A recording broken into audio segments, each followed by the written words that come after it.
is Adele Stan of alternate.org reporting for Free Speech TV at the Take Back the American Dream Conference, and I am so pleased to be here with Jay Harris of We the People, a new organization that Jay is working with, and he's going to tell us a little bit about what they are up to. Well, the We the People campaign is really about bringing different parts of the progressive family together and in an effort to overturn the Supreme Court's Citizens United decision. Well, how can we do that? We're told that there's no recourse except a constitutional amendment, and that's going to take years.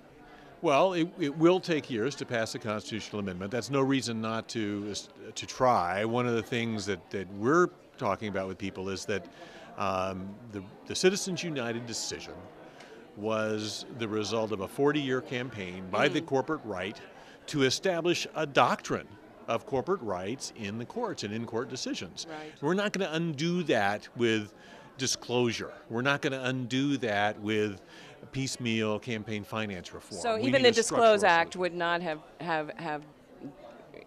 mitigated that to a significant degree, you don't think? We do need disclosure. We need, you know, if we can get companies to disclose their contributions, we have a chance to shame them in the marketplace. We have a chance to get them to back away from some of their agendas. But let's face it. I mean, disclosure by itself is not going to undo the 40 years of damage that's been done. The corporate hogs are in the creek, and unless we get them out of the creek, we're not going to get them the water cleaned up. Yeah. Well, why don't you explain for our viewers what Citizens United did to our politics, and what does it mean for our politics? That's a good question. The Supreme Court, Citizens United versus FEC, there was a 5-4 majority that ruled. And the FEC is the Federal Elections Commission. Right. That essentially this was a case that was brought before the court challenging a part of the McCain-Feingold campaign finance reform law.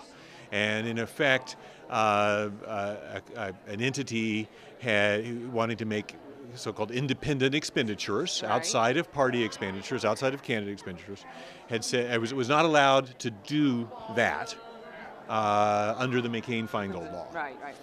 So the case wound its way to the Supreme Court, and the Supreme Court ruled not only was this entity within its rights to do its independent expenditures, but they broadened the case significantly and said that, in effect, the First Amendment, the free speech amendment that protects American speech, applied to corporate entities.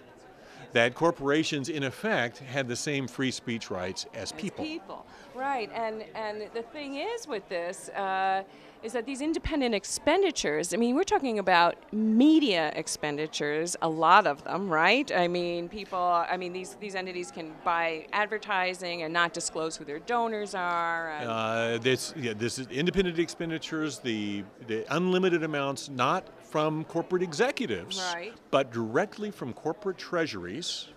They can be funneled through lots of intermediate institutions, many of which don't have to disclose their donors, so they can basically be secret money, dark money, as Mother Jones calls it.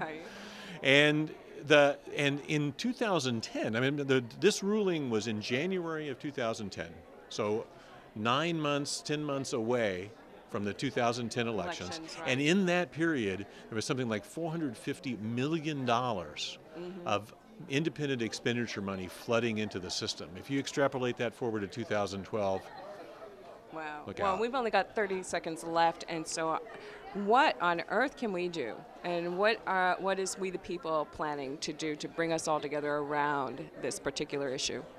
Go to wethepeoplecampaign.org or facebook.com We the People Campaign.